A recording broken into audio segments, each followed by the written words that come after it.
SME IPO क्या है? बहुत कुछ लोगों के रोज फोन आ रहे हैं मेरे पास, बहुत लोगों में उत्सुकता है, बहुत सारी हेडलाइन है। पिछले दिनों यामाहा के डीलर सिर्फ 2 शोरूम, एक छोटा सा आईपीओ आया 10 करोड़ का और 4600 करोड़ रुपए से ओवर सब्सक्राइब हुआ। रोज जब ऐसी कहानियां एसएमई पढ़ते हैं तो सोचते हैं क्या हो रहा है, हम क्यों इस रेस में नहीं भाग रहे हैं, हम पीछे क्यों रह गए। तो शुरू का तो एक डर था कि जब एसएमई आईपीओ 10-12 साल पहले शुरू हुए तो कोई एसएमई तैयार ही नहीं होता। एक अननोन फियर कि कंप्लायंस बढ़ जाएंगी। डैडी मना करते थे, बेटा प्राइवेट लिमिटेड में मत करना, एसएमई आईपीओ मत करना, सीए मना करते थे। लेकिन आज जब पिछले 2 साल में सक्सेस स्टोरीज की भरमार लगी हुई है, अखबारों के हेडलाइन भरी पड़ी हैं एसएमई आईपीओ की सक्सेस से कि कितना पैसा रेज हो रहा है, कैसे कंपनियां जो आज 50 करोड़ की वैल्यूएशन पे आ रही 2 साल में 500 करोड़ की वैल्यूएशन अचीव कर रही है। कोई कंपनी ने तो 1000-5000 करोड़ तक की वैल्यूएशन अचीव कर ली 2-3 साल में। ये सब क्या है? कोई जादू है? हो क्या रहा है? आप क्यों इतने अनअवेयर हैं इससे? आज मैं आपको इस वीडियो में स्टेप बाय स्टेप पूरा बताऊंगा एसएमई आईपीओ है क्या, कैसे करना चाहिए और क्यों करना चाहिए। तीनों चीजों का जवाब दूंगा। एसएमईज 30% रोल निभाते हैं इंडिया के जीडीपी में, 45% एक्सपोर्ट, 70% जॉब्स आपके यहाँ से आ रही हैं। तो ये सेक्टर एक बैकबोन है इंडिया का और इसमें एक एसएमई आईपीओ एक भगवान की भेजी हुई गिफ्ट है आपके लिए, जिसको आपको ज़रूर स्वीकारना चाहिए बगैर किसी डर के। क्या है डर? क्या होता है जी? कंप्लायंसेस बढ़ जाएंगे। कईयों के मुझे मिलते हैं पिताजी प्राइवेट लिमिटेड तक नहीं करने देते, प्रोप्राइटर करते रहो। भाई कब तक टैक्स की चोरी करते रहोगे? आज नहीं कल भाई हर चीज़ डिजिटल हो रही देश में, कुछ छुपा नहीं है आपका। जितने भी आप ये डिजी यात्रा कर रहे हो ना, गवर्नमेंट के पास डेटा जा रहा है। पिछले दिनों खबर थी कि जितने लोग डिजी यात्रा से जा रहे हो इनकम टैक्स पूछने वाले हैं, भैया इतनी यात्रा क्यों कर रहे हो? तो बहुत अब छुपा नहीं पाओगे यार, इसलिए पक्के का धंधा करो। और क्या नुकसान अपना कर रहे हो भाई? 1 करोड़ का अगर टैक्स बचाते हो ना, 50 करोड़ का तुम्हारा ही नुकसान है यार। पूछो कैसे? नुकसान ऐसे है कि 1 करोड़ का टैक्स बचाओगे, 3 करोड़ रुपए का प्रॉफिट कम दिखाओगे। 3 करोड़ का प्रॉफिट कम दिखाओगे तो अगर आपकी कंपनी लिस्टेड होगी तो तकरीबन 20 गुना वैल्यू तो आपको प्रॉफिट की मिल ही जाएगी। तो 60 करोड़ का नुकसान किसका हुआ भाई? आपका। ये सब चीजें मैं एक्सप्लेन करूंगा इस वीडियो में, एंड तक बने रहना। पहला शुरू करते हैं, व्हाट इज एसएमई आईपीओ। देखिए कोई 12-13 साल पहले 2 एक्सचेंज खुले इंडिया में। नेशनल स्टॉक एक्सचेंज का खुला एमर्ज और बॉम्बे स्टॉक एक्सचेंज का खुला एसएमई एक्सचेंज। क्यों खोला भाई?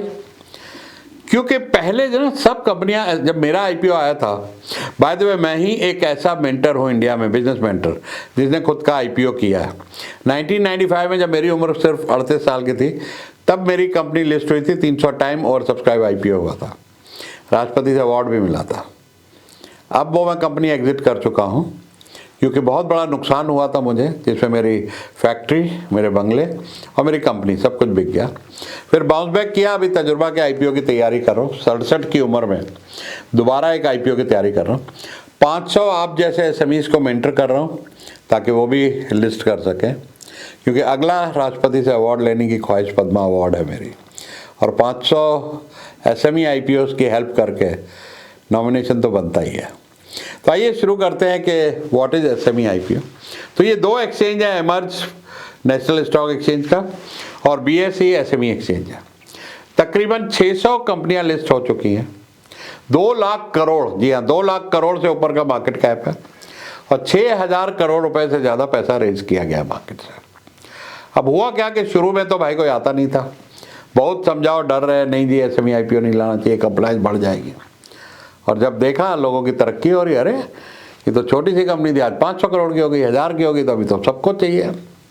अब तो बहुत घटिया कंपनियां भी आने लग गई, जिनकी कोई ना फंडामेंटल है ना कोई वैल्यू है, तो उसके लिए सेबी ने जरा टाइट भी और कर दिया। पिछले महीने कुछ रूल भी चेंज कर दिए और थोड़े से सख्त कर दिए कि क्वालिटी कंपनी आए, और होना भी चाहिए, क्वालिटी कंपनियाँ ही आनी चाहिए। इन्वेस्टर का पैसा है, पब्लिक का पैसा है भाई।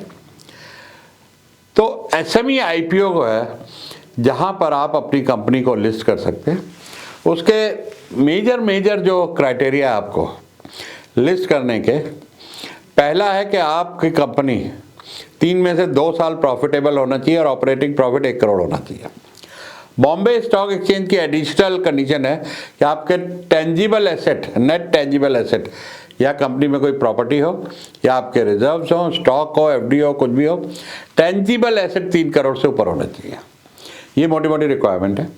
कंपनी प्राइवेट लिमिटेड होनी चाहिए। पहले क्या था, प्रोप्राइटर पार्टनर कन्वर्ट हो जाती थी, टेक ओवर हो जाती थी, 90 दिन में आपका आईपीओ आ जाता था।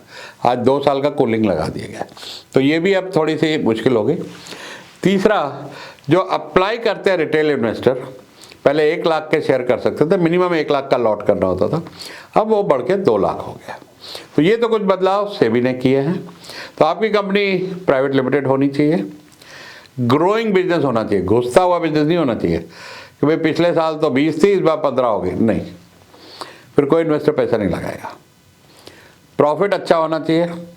तो मोटा मोटा अगर बात करूं तो 15 करोड़ से ऊपर की भाई टर्नओवर हो और 3 करोड़ से ऊपर का नेट प्रॉफिट हो तो आईपीओ की सोचना, नहीं तो अभी मत सोचना, जल्दी का मत सोचना, बात का सोच लेना, क्योंकि मैं फिर आपकी तैयारी करा दूंगा। मैं एज ए बिजनेस मेंटर, मेरा स्पेशलाइजेशन है कि आपके बिजनेस को स्केल कराऊं, टर्नओवर भी बढ़ाऊं, प्रॉफिट भी इंडस्ट्री एवरेज से ज़्यादा बढ़ाऊं, एक अच्छी टीम रखने में मदद करूं, अच्छी मार्केटिंग कैसे करो, अच्छी लीड्स कैसे लाओ, लीड्स को कन्वर्ट कैसे करो, ये सारी चीज़ें की मेंटरिंग मैं करता हूं। उसके बाद हमारे पास पूरा इकोसिस्टम है जहां मर्चेंट बैंकर हैं, best of the best. Bombay stock exchange, national stock exchange के जो ऑफिसर्स हैं उनसे हम आपकी मीटिंग कराएंगे ताकि आपका आईपीओ अच्छा है और किसी भी तरह बगैर बाधा के आप थ्रू हो जाए। एसएमई आईपीओ कभी भी डिसॉल्व नहीं होता है। ये गवर्नमेंट की तरफ से रूल है, सेबी की तरफ से रूल है कि मर्चेंट बैंकर को अंडरराइट करना पड़ता है अगर एसएमई आईपीओ में आपके पूरे पैसे नहीं है। वैसे तो ऐसा चांस नहीं है, वो लेते ही नहीं है कोई घटिया आईपीओ, फिर भी अगर ऐसा कुछ होता है तो वो जेब से पैसा डाल के आपके आईपीओ को सब्सक्राइब करेंगे। तो ये था दोस्तों व्हाट इज एसएमई आईपीओ। अब आता है कि why should you do it. देखो इसके कई फायदे हैं। पहला, अभी क्या है कि जंगल में मोर नाचा किसने देखा। आप काम कर रहे हो, किसी को क्या मालूम कितना बढ़िया काम कर रहे हो, कितना प्रॉफिट कर रहे हो।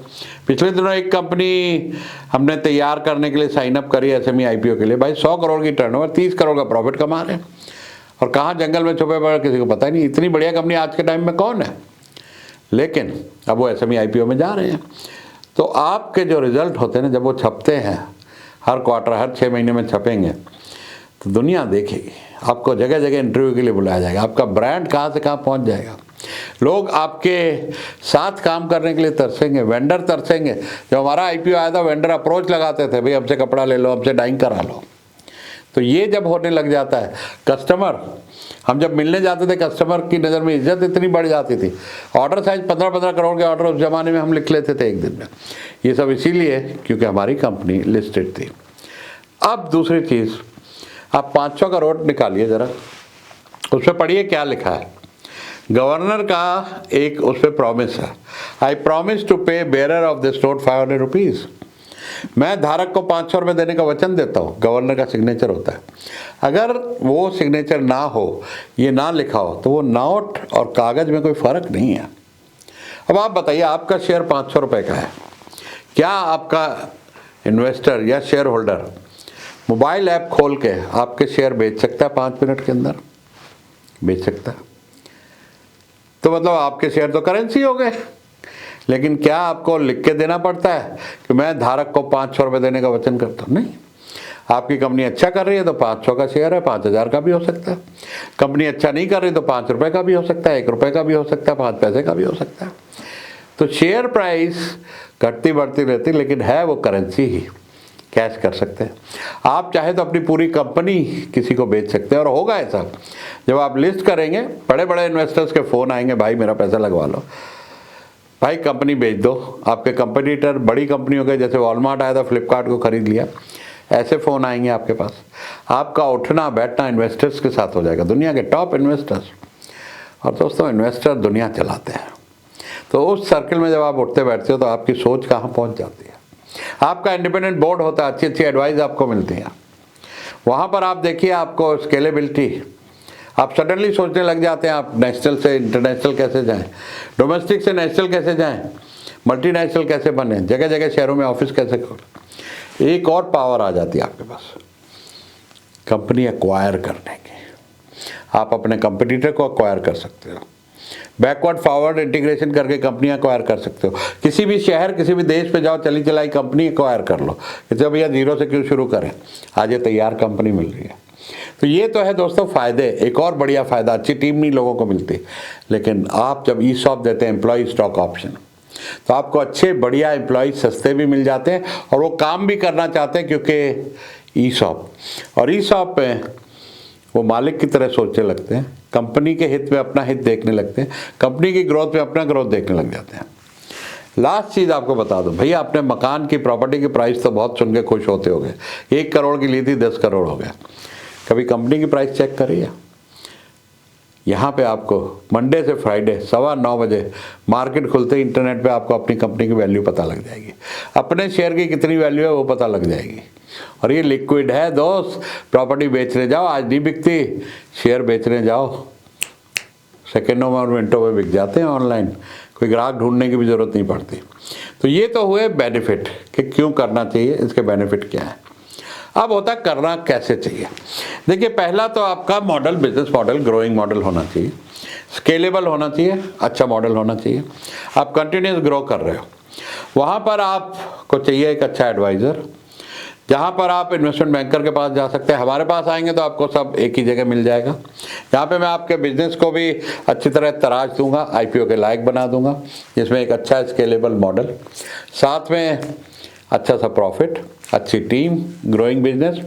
उसके बाद हम आपको मिलवाएंगे इंडिया के टॉप मर्चेंट बैंकर्स से। उसके बाद आपका रेड हेरिंग प्रॉस्पेक्टस फाइल होगा, DRHP जिसको बोलते हैं, ड्राफ्ट रेड हेरिंग प्रॉस्पेक्टस, और वहाँ से आपकी वैल्यूएशंस और इन्वेस्टर्स से बातें शुरू हो जाएंगी। उसके बाद IPO लिस्टिंग की डेट आ जाएगी अप्रूवल के बाद, ड्यू डिलीजेंस होगी अच्छी खासी, 1000-1100 पेपर लगेंगे, तो अकाउंट सेक्शन मजबूत होना चाहिए। और उसके बाद जिस दिन आपका भाई शेयर लिस्ट होगा, वो आपकी ज़िंदगी का सबसे बड़ा दिन होगा, जब स्टॉक एक्सचेंज में जाओगे बेल बजाने के लिए। एक बढ़िया सेरेमनी होगी, आपके टीवी पे इंटरव्यूज़ आएंगे, फ़ोटो छपेंगी अखबारों में, और वहाँ से एक नई ज़िंदगी, नई जर्नी शुरू होगी। एक जर्नी अकाउंटेबिलिटी की, ट्रांसपेरेंसी की, जिम्मेदारी की, कि अब आपके ऊपर जिम्मेदारी है कि आप कंपनी को अच्छा चलाएं, अच्छा बढ़ाएं। आपको शेयर मार्केट, शेयर प्राइस नहीं देखना है, आपको देखना है अपनी कंपनी को कैसे बढ़ाऊं, शेयर अपने आप बढ़ता रहेगा, उसकी फिक्र मत करना, और कंपनी पे ध्यान देना। एक अच्छा कंपनी सेक्रेटरी रखना जो शेयर होल्डर्स का सारे सवाल जवाब एक्सचेंज की कंप्लाइंस करता रहेगा, आपको जीरो हेडेक के साथ चलेगी। कंप्लाइंस बढ़ जाती है, जी हाँ डेफिनेटली बढ़ जाती है, लेकिन कंप्लाइंस बढ़ना अच्छी बात है, ख़राब बात नहीं है। आप एक अच्छी कंप्लाइंट कंपनी रहेंगे, आपकी अच्छी रेपुटेशन रहेगी, क्रेडिबिलिटी रहेगी, सरकार में क्रेडिबिलिटी रहेगी, इनकम टैक्स में क्रेडिबिलिटी रहेगी, वेंडर्स में क्रेडिबिलिटी रहेगी, बायर्स में क्रेडिबिलिटी रहेगी, ब्रांड बढ़ेगा, पर्सनल ब्रांड बढ़ेगा। फ़ायदे अनलिमिटेड है, नुकसान सिर्फ एक है, कंपनी डुबोना मत। कंपनी अच्छी चलाओगे, शेयर होल्डर दुआएं देंगी, आपकी पुश्त दर पुश्त आपको कभी कैपिटल की, पैसे की कमी नहीं आने देंगे। और कंपनी डुबो दी तो भाई बहुत बद्दुआएं देंगे कि यार पैसा लगाया था, पैसा डूब गया। तो इसलिए कंपनी अच्छी चलाना, खूब दिल से चलाना, खूब तरक्की करना, खूब बढ़ाना, क्योंकि एक बार शेयर होल्डर्स की वेल्थ क्रिएशन कर दी भाई, तो फिर there is no looking back. Thank you.